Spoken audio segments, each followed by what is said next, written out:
Hello and welcome, I am Ashysource, aka Ashy, and today we're going to be talking about Dragon Age of Veilguard again, and because they released a new video from IGN that's 22 minutes of gameplay, shows a little bit of non-combat gameplay, and it also shows off the new mage gameplay, so we're going to be talking about that, and we're going to be talking about a blog post about progression and companions. We're going to jump into all of that in a moment, but if this is the type of content you would like to see, Dragon Age, bioware, or news, you're in the right place, so like and subscribe to see more. So IGN announced that yesterday, I'm pretty sure, that they're going to have a huge thing of 22 minutes of gameplay with BioWare, and so I wrote down some notes when I was watching it. It took me a while because I just kept pausing and being like, so nice. So this is going to be talking about it, and I'm going to talk about all the stuff that I really wanted to talk about from this 20-minute trailer, and so let's get into it.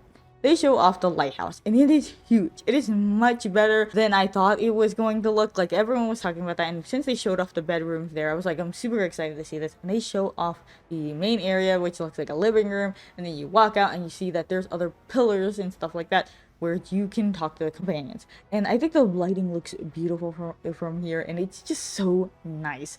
I do want to hope that it's better to navigate than Skyhold. I'm gonna be honest with you, I hated navigating Skyhold. Everyone was like third everywhere. I just could not find them. And this one, I just hope it's a bit better, because even though it's huge and beautiful, I don't want to be spending 3 hours trying to find everyone. Also, they show off Asan, and he is adorable. I literally was scrolling on Ice, and he's so cute. I didn't think he was gonna be this cute, like, up close, and he's just like squawking and stretching. He's so adorable. I just want to like pet him so much. Oh my gosh, he's so cute. And then they show off the Qunari, who looks disgusting. I'm going to be honest. I do not like to be negative on this channel.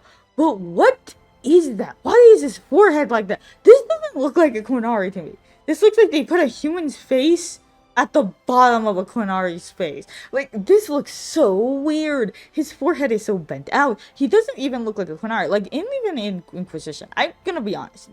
The Qunari were the best looking in that game, but they looked like they were not human. They had like human features, like their eyes, things like that. They had human features, but they did not look like humans. Like, people were complaining about this when I went on Twitter, and I was just like, I understand that. Like, there were even people editing it to have like the wrinkles, and I was talking about this with Tash. Why do they not have the wrinkles on their head? It's so weird. There's like super smooth and like cartoony. Sorry, I'm really sorry. I don't want to be too rude, but this does not look like a Qunari. And I showed other people, and they were like, this does not look normal. And I was like, I don't know what they did here. And I'm super sad, because this does not look like a Qunari. This is not what I expected when I was turning this on. I was just like, this is very strange. And I'm just gonna, I know I'm going on, but it's very unappealing, and they should have added the wrinkles on his head. I don't usually play as Qunari, so I'm not gonna see it often, but if this is what all Qunari are going to look like, what happened? Like, I don't understand why they keep changing the Qunari to look more human. It doesn't make any sense. There's hornless Qunari, and then there's horn Qunari that look completely different. What happened to the lore here?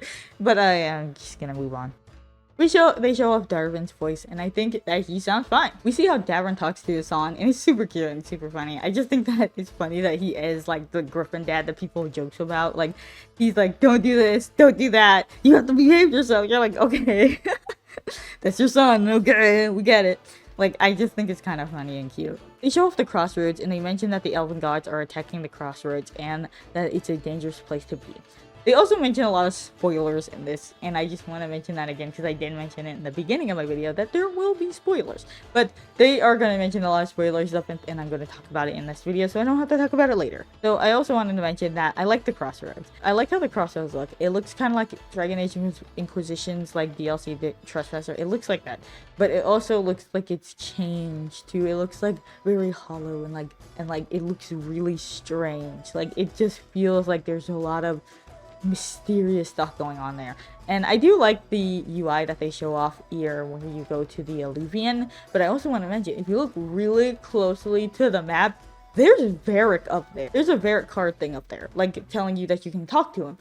That's very interesting because everyone was wondering what happened to him after what happened in the beginning of the game, and they were saying like how we don't see him anymore, we don't see him, but he's up there. So whatever happens during the story or whatever, Varric's there in the lighthouse. So I wonder how that's gonna be because they do say you only have 7 companions. So I wonder if Varric is a companion that you have that's kind of like an advisor more than a companion. You know what I mean?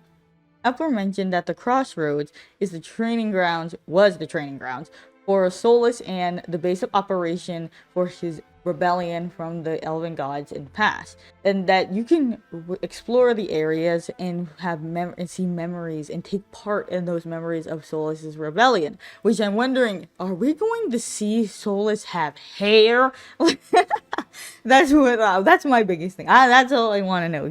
Does Solus have hair in these cutscenes, or is he bald still because this is the fate? Like I just genuinely wonder. There's also a boat in the crossroads that can take you other areas on the crossroads, so they're going to be taking it and it's going to take them to a snowier area. There's a spirit called the Caretaker who has been in the crossroads before Solus and wanted to make the crossroads a safe place for spirits. He also apparently helped Solus during the rebellion, but he takes you places on the boat now, so I don't know what that's about. They show off the mage combat, and I'm going to talk about this for a few minutes. I don't like it. It looks clunky. It does not look fast. It does not look fun, actually. I've seen later on they show that they use Spellblade too, and I will be talking about that a little bit more, but I hate this. This looks so clunky. When they were showing off a little bit of it during the NVIDIA thing I talked about during my Gamescom video, this looked much more fun. This looks clunky and really boring to play. I feel like you're gonna get very overwhelmed immediately because it's super slow. And I feel like even if you have Spellblade, it does not look that fun. It looks like you're really clunky compared to even Warrior. Warrior seemed like it was so much faster than this, and especially Rogue looked faster. And this just boggles my mind because I don't know why they did this. I don't know why mages look like this. This looks really strange. And I know people are gonna be like, why are you being so negative? I don't like this at all.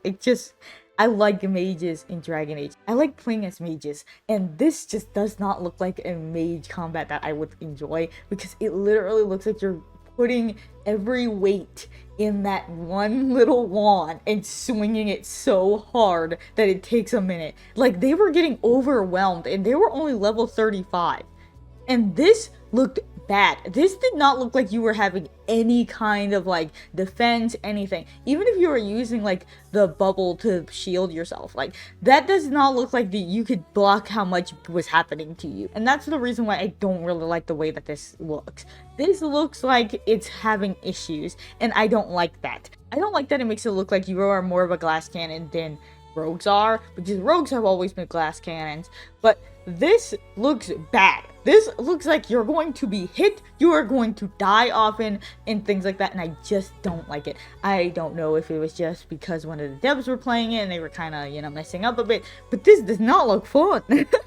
It looked like they were trying to focus on using a lot of spells, and as someone who thinks, yeah, that's fun using spells and things like that, but if I'm being overwhelmed and my mana runs out because I was using a lot of spells, you have to wait now until it gains up enough so you can use more spells. That's why I don't really like when people make mages and you have to use spells a lot and they can't do much damage without that. And that's why I'm afraid of what this is going to do in the future. I don't like the way that it looks clunky and kind of slow. When you're a mage, you should be using it faster. I think the dodge looks really cool, that you're dodging and you're like disappearing. It's really cool looking, and I really like that. But this is just bothering me to a level that I don't like.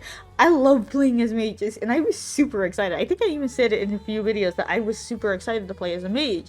But this makes it completely different. Like, I don't even know if I want to play this because of how clunky it is. This does not look fun. This makes me want to play as a warrior more than playing as a mage. And that is crazy because I never play as a warrior. I'm always a rogue, I am always a mage, but never a warrior. And this game instantly makes me want to be a warrior compared to a mage in this game, and it's nuts to me because I just don't like the combat. And I know it's going on for a bit, but I do not like this combat. I don't think it looks that good. I think the other ones pale. Like, I think this one pales in comparison of the other ones. because these look just so much better than Mage, and I don't know why it's so slow. You are using magic, you're not using anything that's heavy, you're not using anything that's gonna be too hard, and it just makes no sense that they made it that slow. I will wait a little bit longer to give my final judgments, but this just kind of pushed me. I'm just like, oh no, you can't do this! This is my favorite! And I think that's why I'm being a little bit more harsh, because I'm like, I love being a mage, but then you do this to me? How could you? Moving on from that, I'm mentioning how they said the Darkspawn looked this way because Gilganane, I think that's how it's pronounced. I usually pronounce it Gilganon, but I think it's Gilganane. And that she uses the Blight as her playground, and she actually shifted and morphed it and all of that kind of stuff with the Darkspawn to make them change for her army, and that they can spawn from the Blight. So if there's like little pods on the ground, they will spawn ghouls and stuff like that, because they are basically overwhelming all of the stuff related to Blight, and it's now literally popping out Darkspawn. And I'm guessing they didn't want to use broodmothers, maybe, I don't know, but that's why there's going to be so many Darkspawn, because they're now spawning from the Blight. They're not even coming from like a broodmother, they're spawning.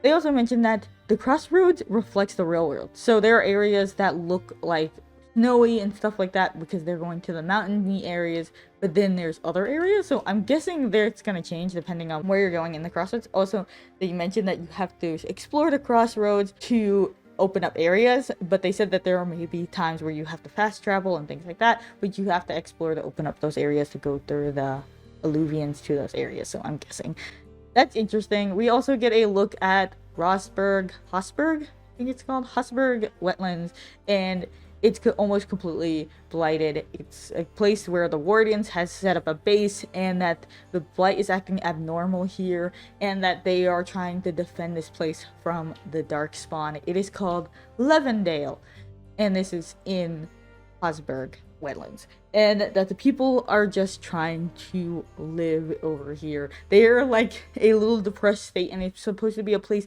that used to be like super beautiful and full of life, and ever since the Blight took over, it's like completely different now. It's like super dark and sad, and it kind of reminds me of how Crestwood, when you would walk outside the city of Crestwood, it would be so bright and shining and beautiful, but once you were in Crestwood, it was so dark, damp, and depressing. So I feel like this is gonna be your Crestwood.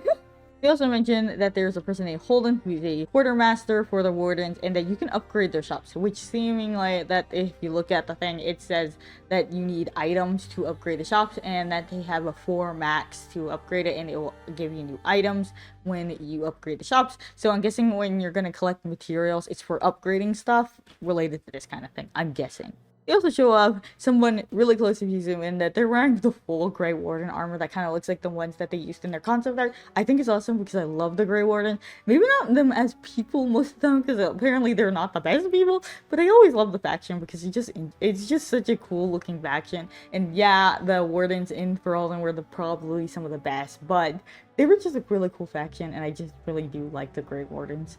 They also show off some characters for side quests and how that works out. I do think that the hair and stuff like that looks cool.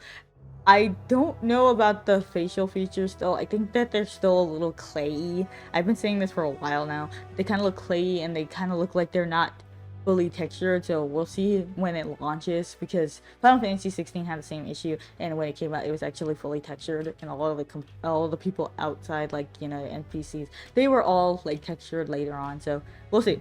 Next, they show off that they're going into a blighted tunnel, and they drop sacks of like blighted sacks, and like growths are all over the place, and like boils, like they're all over the place. They also showed the combat again, and it abruptly cuts / lags, and I think it's the weirdest thing ever. I don't know why they showed that. That should have been a moment like, no, cut that out. Cut that out, we can't show that. I'm like, that's not the best thing I want to see, because I don't want to know that if I come here after when it launches, and then I try to do that, and then the freaking game just almost looks like it's about to crash. I'm like, whoa, why didn't you patch that? Like, I feel like some of these things, like, they also show that the dude Holden was glitching. The screen kept zooming in, and then it stopped. I feel like I mentioned these glitches, and that doesn't mean it's gonna be bad. I'm just saying that these are things that I don't expect people to show. So yeah, but they show with the spell blade, specialization. I talked about this earlier, and that it's slower than I expected. But like I said, I'm gonna wait a little bit longer before I talk more about it. But hopefully they'll show more, and it doesn't only look like this. And hopefully they can show somebody who's playing it and not, you know, messing up too much in there. But yeah, they show that off, and I'm gonna say that they took a lot of hits here and there. They almost died, and it just kind of looked meh to me. They also show you that you can zip line in this game, which I think is super cool. I can't believe you can zip line in this because I never thought we would have that after Inquisition being super stiff. But that's really cool that we can do that, and I want to see if there's other interesting things like that. I'm super excited. They also show that you can use the dagger for, I'm guessing, the explorable abilities that they said that they will have in the game. And they show us on that he can dive bomb this little area here, and then you can continue on by setting off the darkspawn growths or whatever, and you can move forward. And they also show that you can use Hassan again later on, and he'll knock down some panels so you can move forward. So I'm guessing this is going to be the thing that you have to use in certain areas, that Hassan will do stuff for you, and other characters will also do the same thing with the lockpicking. So basically they get to the quest, and they show that Davrin is there and that they are going to finish up the quest, and that ends basically there. I just think that most of this gameplay spotlight, I think it was fine most of all, but I do think that it did not do the mage justice, whereas they tried their best. I feel like with the rogue and the warrior, those felt more professional, where this felt like someone getting distracted while playing a game, where they should have played the game and then they should have done a voiceover of it, so it could have been showing someone who's like actually in the zone while playing it, so they would have showed it better. I think this showed it off when it showed it very mediocre, and it's just gonna worry me that that's just the gameplay. That's not the best that you could have showed me during this time, and that's why I'm like, I'm hoping we see more mage, because if we show more mage and they look better than this, I will be totally fine. But that's up to me. That's later on, and I don't know. We're jumping into the progression and companions blog post right now, and I'm just gonna go off from some of the small things of it. I'm gonna put it in the description if you want to see the whole 10-minute video, because they go into really big detail, but I'm mostly gonna just be talking about the interesting things that they talked about in this blog post, because a lot of it was either rehashing or just really deep detail that definitely shows it off better visually in the video. So I'm gonna put that in the description, and you guys can go check it out. Rook's max level is 50, which is interesting because 10 off of Mass Effect and being 60, this is probably the highest level you've ever been able to get in Dragon Age, I think, because I think the most you could get was like 25 in Origins, or it may have been 30, but I never got that high in there, and I did all the DLC. You'll get bonuses for doing bigger quests. Rook will gain XP for defeating monsters and exploring. Gaining levels is the most efficient way of helping the people in Thedas and deepening your bond with the companions. We're going to talk about the skill tree layout. I'm going to put on the screen the actual picture that they showed off. So, large circle class is core skills and weapon proficiencies. Damage ability can be assigned as an ability slot. Major passive or ability upgrade. Adds effects or modifies existing abilities or stats, like guaranteeing a critical hit or knockdown or extending range. Small hexagon trait. Modifies existing class skill, like counterattack, extending an attack combo or missile block / return. Small circle.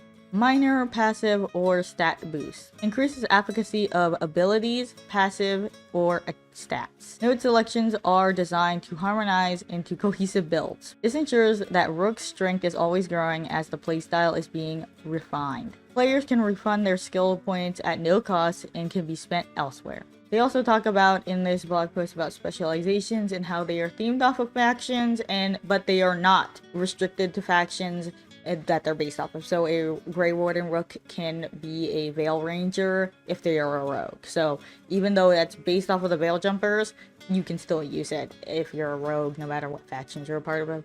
I talked about this in the other video, my last video, so if you want to know more about that, that's also in there, and they talk more about that in just the Q&A and stuff like that and other things, so there you go. They mentioned how there's a lot of equipment in the game that you can find and buy.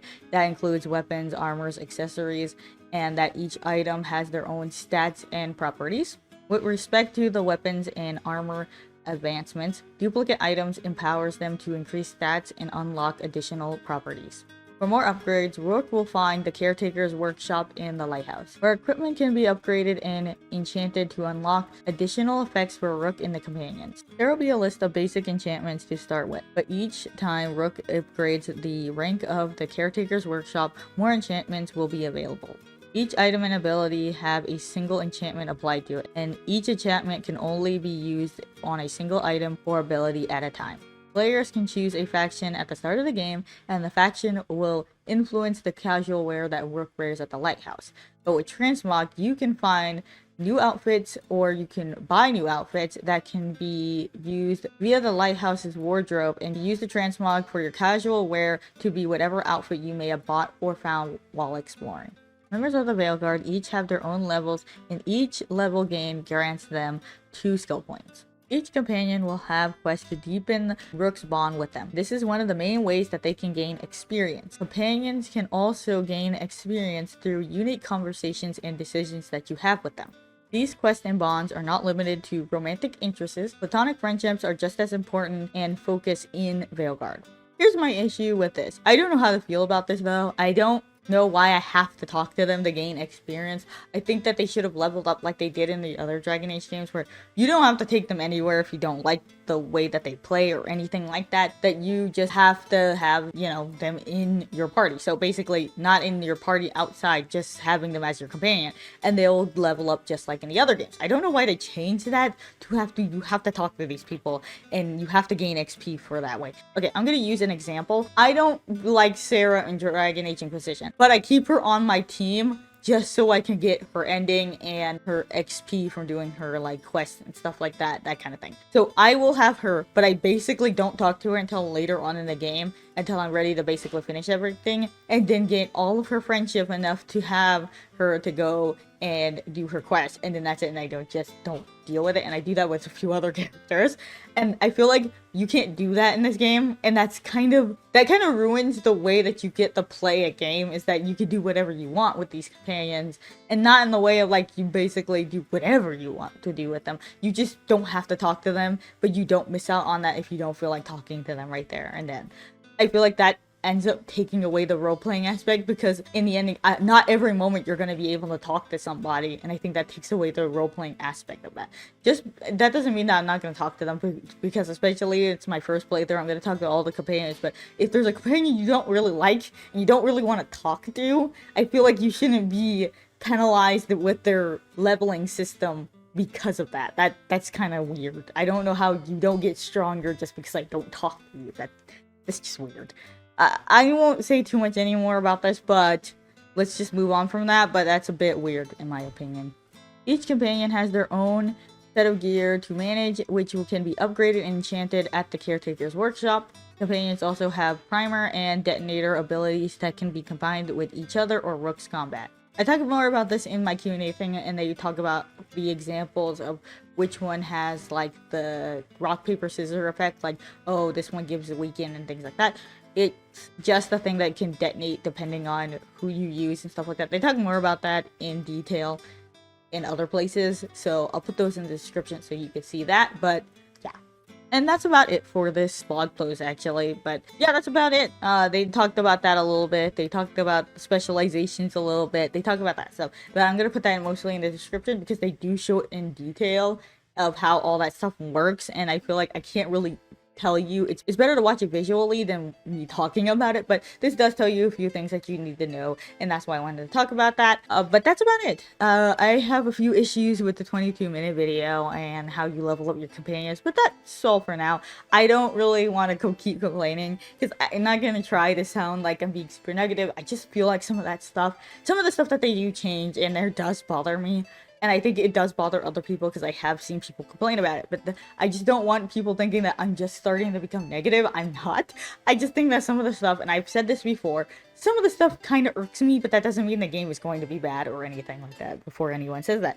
It's not that it's going to be bad. And I also said in my part earlier about it makes me not want to play the mage thing. I'm talking about the class. I probably, if I don't really like the mage one, and if they don't ever make a like demo or anything like that, and I still don't like the mage, I'm probably gonna just play as a warrior or something like that. It's not gonna kill the game for me, because I do play as a rogue in other Dragon Age game. So I can move on from that. It's not gonna ruin the experience. It's just kind of sad that they did that. But things happen. I'm not gonna be super negative because in the ending, I have no idea. I've never played this game before. So that's gonna be interesting to see when it launches and stuff like that, how it feels, if they let you play a demo to test out that would be really interesting, but I kind of doubt it. It seems like everything's just coming out one at a time. They're just now allowing people to preview the game and stuff like that, so that's happening. But also IGN is now releasing some articles, so I'll probably talk about some of those here and there.